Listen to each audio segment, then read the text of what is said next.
These are the voices of Latin American cello. Estas son las voces del cello latinoamericano. Strings of Latin America, Sola, is happy to present this interview with Venezuelan cellist and composer Paul Desenne. Paul Desenne was born in December of 1959. His composition style fuses elements from native Latin American and European music. In 2002, Desenne took a break from teaching and performance to concentrate on composition. Desenne's works have been performed in major venues around the world, including at the Lincoln Center and Carnegie Hall. On 2016, Desenne's work Hipnosis Mariposa was premiered at the BBC Proms by the Simón Bolívar Symphony Orchestra, conducted by Gustavo Dudamel. His works, though easily classified as art music, nevertheless gain much of their emotional and referential meaning through this rich borrowing. Welcome, Paul. Thank you, Germán. Of course, it's very, very important for me to present in your series some ideas about my work. I think it's a privilege for me, but it's also something that's submission that you have, and I want to contribute greatly. I hope you have the greatest success. One of Paul's former students, Maestro Tulio Rondón, cello professor at the University of Wisconsin-Eau Claire, will be accompanying me in this special interview with Maestro Paul Desenne. Welcome, Thank you so Tulio. much for having me. It's a wonderful pleasure to be here with you guys. A great cellist with a large performing and teaching experience around the world. I love you from Venezuela from so many years before, and this is a fantastic thing that you guys are doing, and I'm very, very grateful to be part of it. I would like to start by talking about your beginnings, Paul, as a cellist and a composer. I was the youngest student in Maestro Ioannidis' class, no? And he was, or is, I think he's an old man now, and he still lives in Greece. He's a Greek composer, a fabulous teacher, with a great sense of clarity and conceptual honesty in his teaching. So we went through music history in a very, very intelligent way because he was so intelligent in his teaching. I started studying composition there, and the class was marvelous. It was a class with another section of the class was Alfredo Rugeles, Emilio Mendoza, Alfredo Marcano, other composers that I appreciate greatly, friends from Venezuela who are now professionals still today. So I had a group of sort of pop music, but we only created original music. We played music, we invented music with kids on the street, literally on the street, out of academic forms. And we found venues to play. We did a little bit of touring in Caracas. We did play different little venues.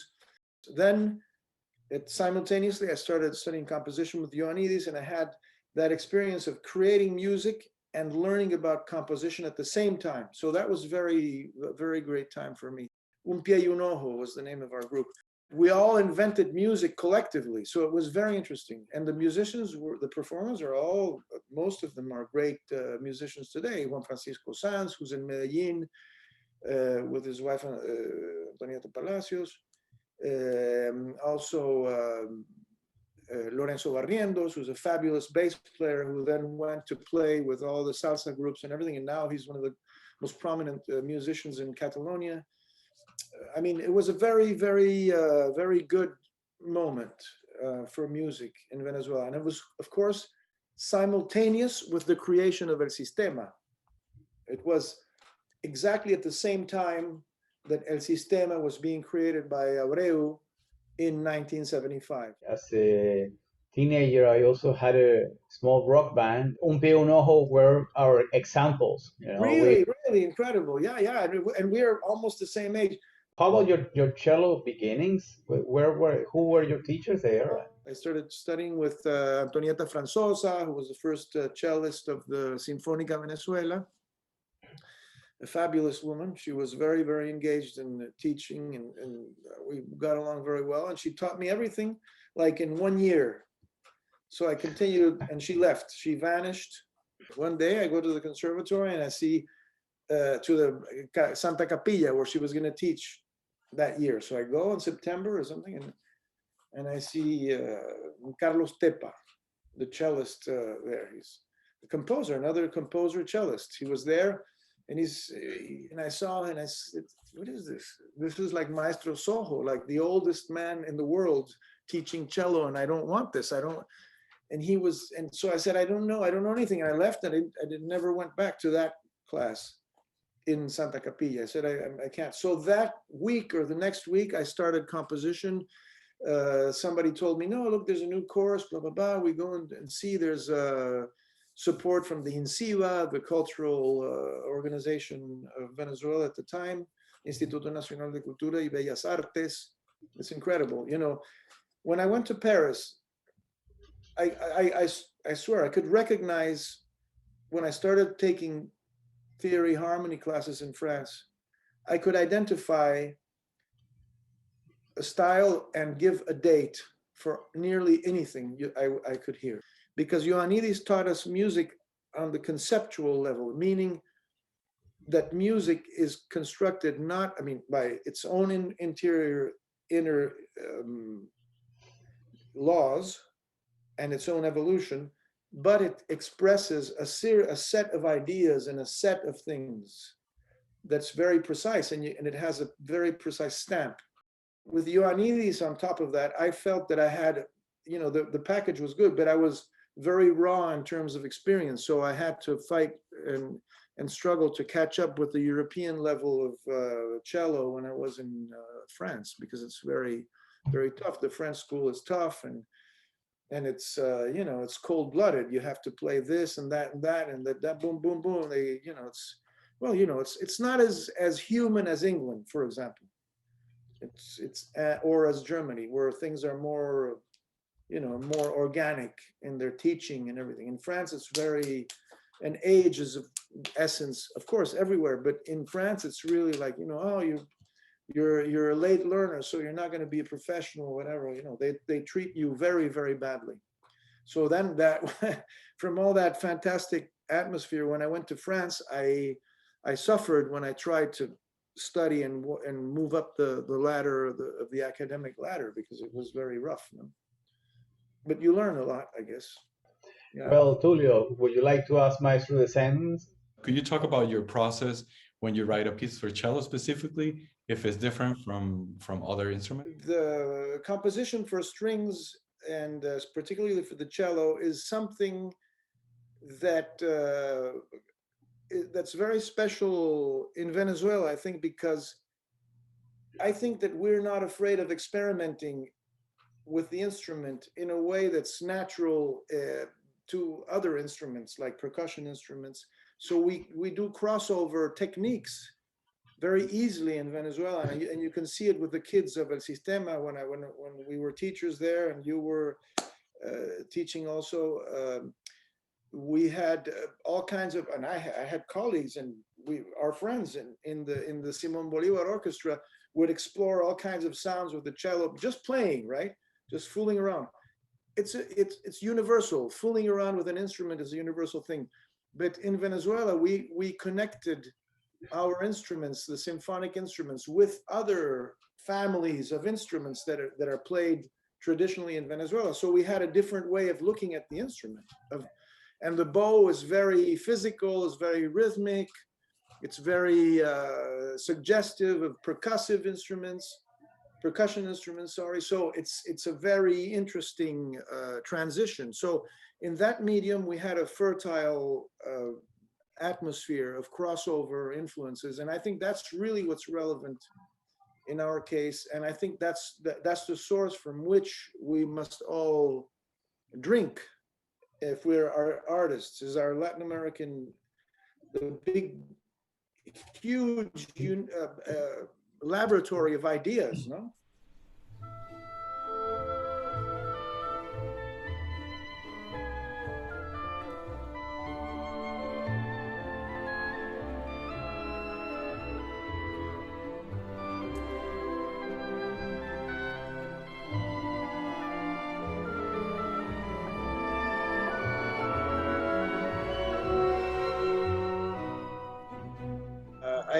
for other instruments, I compose by ear.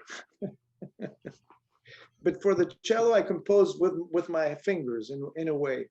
I try to do it because obviously it's an instrument I know. Now, I've done both things.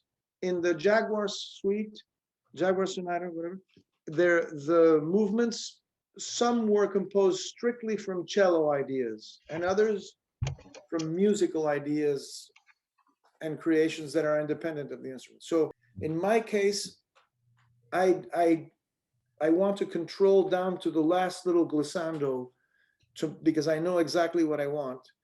And I'm creating something more like a sculpture that you can reproduce on your instrument. Now, there is some wiggle room for you to play it in, you know, a little faster, a little slower, do things, carve out, but the creation of the whole atmosphere is directed by me in a very clear way.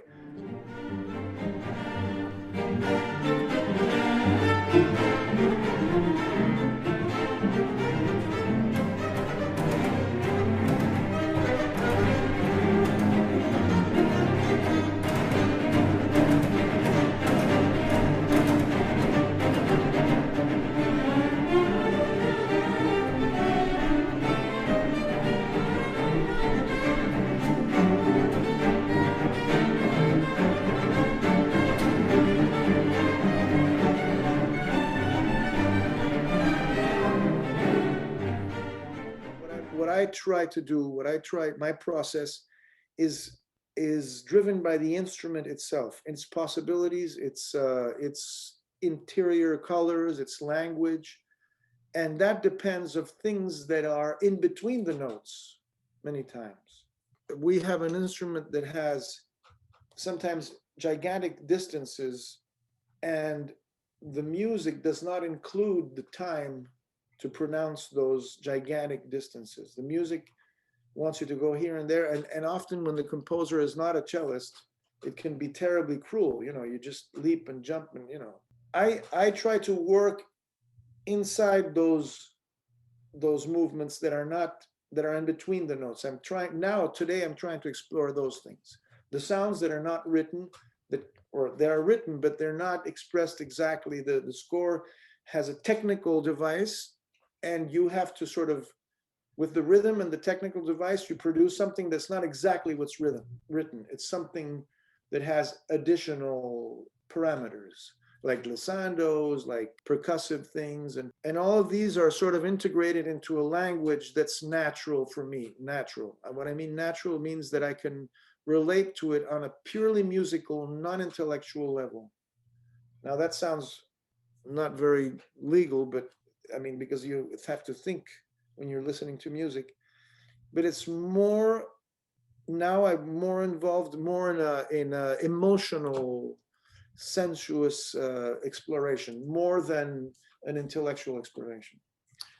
That actually kind of touching my second part of the question, which is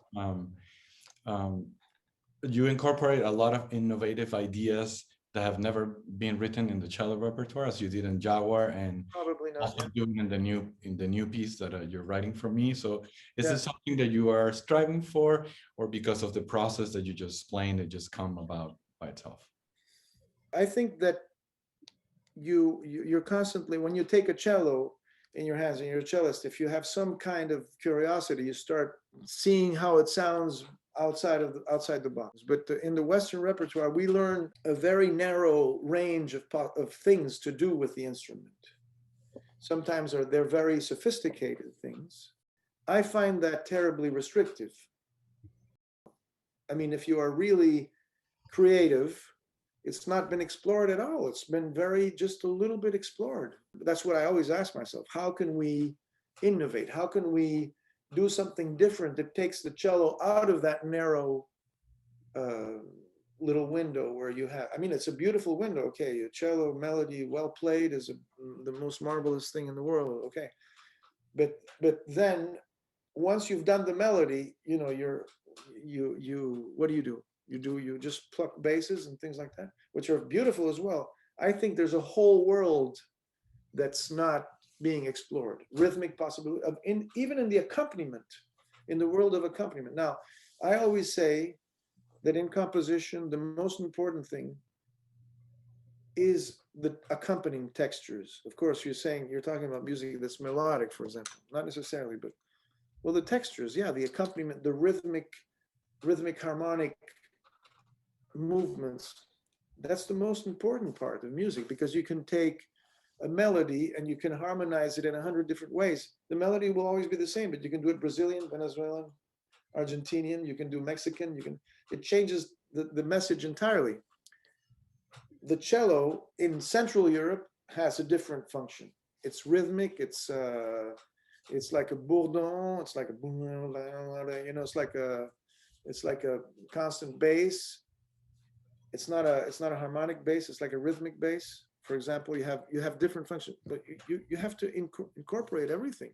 The Venezuelan harp music is something that inspired me greatly for different things I've done with the cello, because there's a whole language in the Venezuelan harp. If you listen to Fulgencio Aquino on the harp, the first track you hear on that record, you hear Maestro Aquino explaining the different tones of the harp. I said, this should be done in the cello. You can do all those, all those bordones that we call the low notes, the middle tenor and low notes of the harp. We can imitate those stoppings, half stopped, completely stopped notes, the rough, sul ponticello, pizzicato, plucking, etc. We can imitate those things. So that's another way of giving a transfusion to the cello from a different world. But it's not a forced transfusion. I'm not saying, oh, the cello is sick, let's give it a bit of Venezuelan blood. I'm not saying that. I'm saying it's fun to do. It's not only a good thing, oh, I'm doing a cultural, or some people would say, oh, that's cultural appropriation. You're a thief. And yeah, I'm a thief. Yeah, I like that. I like cultural appropriation, especially it's my culture, so I can do it.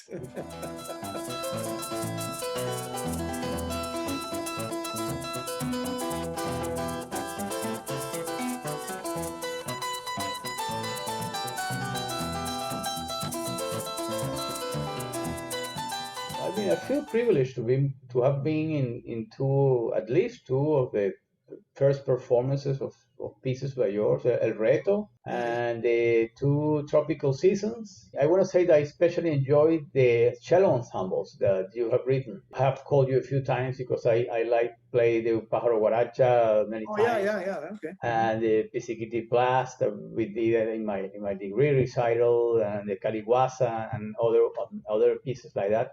It would be nice if you can tell us a little bit about your ensemble pieces. The first pieces, the trios, the trio Pizziquitiplás and others that are related to that period, that was made because I had friends. There was my two friends, Miguel Rojas and Manuel Mijares, and I would get together in my house in San Antonio Los Altos, and we explored things. And I would literally, since I didn't have any other way of doing it, because it's something you cannot play on a keyboard and you cannot explore on a computer, because computers were not around anyway. I didn't have a computer at the time. That was the late 80s. There we would experiment different types of interactions and that I composed. So Manuel would come and we would play together. And he was such such a crazy, energetic performer, full of life and wit, and we just played through all my experiments, and that's the way I put the Pizziquitiplás together, because they were all road tested, all those interlocking rhythms, because when you're writing something, you see, the problem is that this music works very well when you know the language. When you hear, so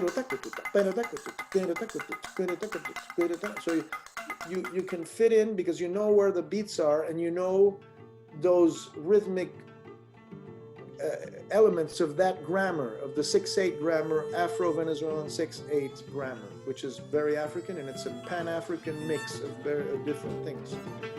But it's very rich.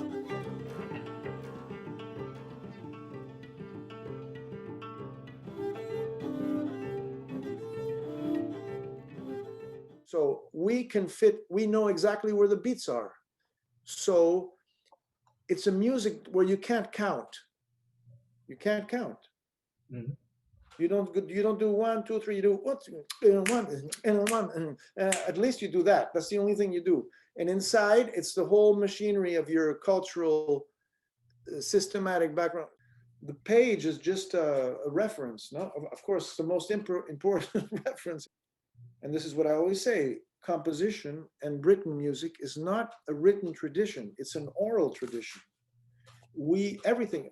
Otherwise, you could learn Mozart at home in a book. You read the book and you learn Mozart and you can play Mozart. It's not a written tradition. Every classical music, it's all an oral tradition. You have to have an oral transmission. Composing for Venezuelan performers or for Latin American savvy performers, what's interesting is that you have a phenomenon that clamps on to the score from above, from the culture, and it gets incorporated in the spirit of the performance, and it brings the music out the way it should be, because it's based on a real language interaction that comes from the real life, from real traditions, not from made up things, correct?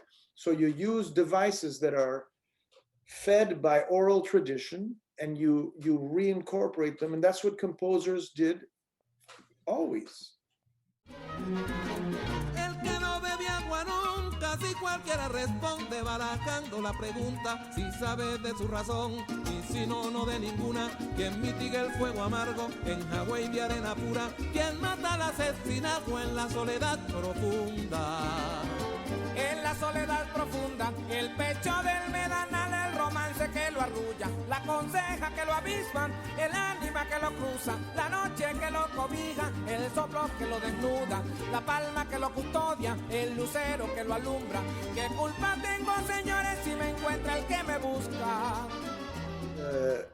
That kind of music is difficult to play because it requires something of the oral tradition. You have to know something about it. You can figure it out and you can reconstruct. If you're a smart musician, experience will fill in for whatever you don't have. So you can reconstruct an interpretation of Pizziquitiplás if you're a good chamber music player from another different place. You also kind of touch a little bit on it. But I think one of the reasons, not the only reason, but one of the reasons I personally believe you're one of the most important Latin American composers today is because your music is the way that you integrate the Latin American language in your music. It's very different to me than Latin American composers from the past and from the present. So will you tell us why is this in your musical output, and how is the process to incorporate these aspects? Yeah. Well, the first thing I would say about Latin American music is that people do not know Latin American music, and the composers who have written symphonic Latin American music that we all know, many of them, just had a very, very postcard image and knowledge of it. I mean, I accept Marquez's danzón experiment that's been eternal for a while, and I respect him enormously because he opened a whole niche for himself with his danzón. But I have the feeling that, and he knows very well what he's doing with the danzón, etc. But what I trying to say is that many, many, many impressions that you have of Latin American music are a bit trivial. They're a bit trivial, They take the light side of it. Latin American music has extremely complicated things, interesting, not complicated for the love of complexity, complicated and meaningful at the same time. You have to know very well what it's about. It's not simply maraquitas and no. It's very complicated, and there is a whole wealth. When you know the language, then you can go into the language and you can reprogram it and do things with it. But if you don't know the language, you can't do anything with it. Maybe you can take a snapshot and imitate something. What I try to do with Latin American music is not write Latin American music, is write music. I'm not interested in Latin American music. I'm interested in music. You see, the difference is great for me. You see, I don't think in terms of Latin American music. I think in terms of music, what I like to do, okay, so in Reto, I get into that world of Venezuelan music, which I know quite well, and the música llanera, which I know quite well, and so I do things with that, but it's because I like to do that. It's music for me. It's not, it doesn't have, it's not my Venezolanidad, you know, it's not my Venezuelanness that I'm trying to project. It's not that, it's the music that I like. And also because I feel that it's necessary to have those works. And also, of course, now we don't know about the future of Venezuela and everything, but one of the reasons I started writing more and more music was to say, well, there's going to be an orchestra. There's always going to be an orchestra in Venezuela that want to play. And there's no symphonies. What are they going to do? The kids in the future, they want to play Venezuelan music. We have to give them a good past, not a good future. We have to give them a good past that they can look back upon and say, well, this, we'll do this symphony, this, that. We have some history in our country. We have something left, right? So I did think in terms of cultural action in favor of you know, pedagogical works or also works that celebrate a certain style of music, like Hipnosis Mariposa, the homenaje a Simón Díaz, which is more of a homage, you know, a sort of a, you know, it's a commentary on a song that everybody knows. So it speaks more to Venezuelan audiences than others, of course, or to Latin American audiences than others.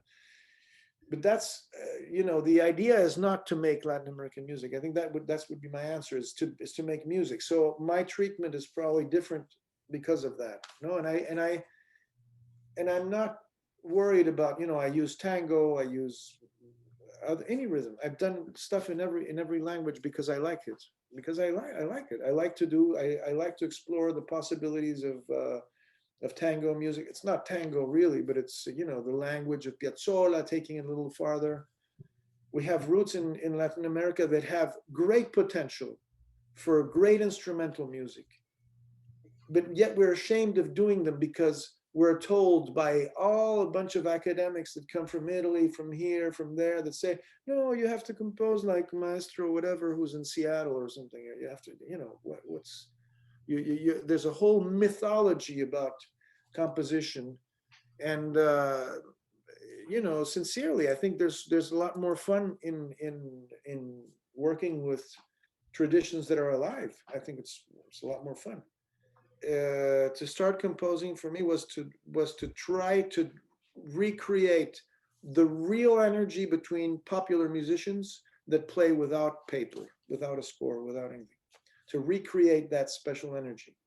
So the only way you can do that in writing is to study the originals, but not only study them, but, you know, you have to live in the original world to be able to and study them, you know, and study. So the idea is to treat the sources that you're going to use with great respect and with great knowledge in consequence. No, I can see that in the when I learned El Jaguar, because it's a hard piece. You have to approach it as a, and I know this piece is not like El Reto in terms of the language of Latin America, but you can feel and hear the elements in there.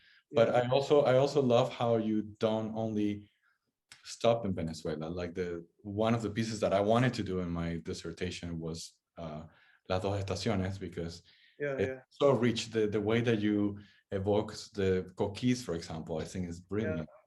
But yeah, Las Dos Estaciones is an interesting crossover, also is an interesting experiment because it has, well, you know, it has many readings, it has layers and a lot of Venezuela. It has a lot of Venezuela, a lot of sounds of, you know, and it has a spirit of a little bit irreverent, you know, using Vivaldi and destroying it a little bit sometimes.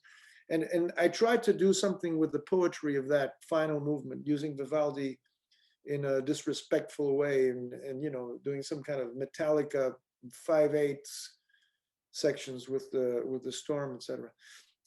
It's that's a great piece. Yeah, I like that piece a lot. Yeah, it's a very, very nice work. Yeah. You know, heard from some people that browse through our catalog, and they often, I mean, when they look at your music for cello, they often ask me, there is a cello concerto by Paul Desenne. It's yeah. Well, you know, it has never been played, so I'm a bit worried about that piece. Maybe it's not that good. No, I think it's a good piece, but it's a very difficult piece for one reason, that it's a piece of style, and it's a piece where the conductor has to know very well what to do with the music, has to be very clever creator of situations. If you're just conducting it to fill a space, it doesn't work.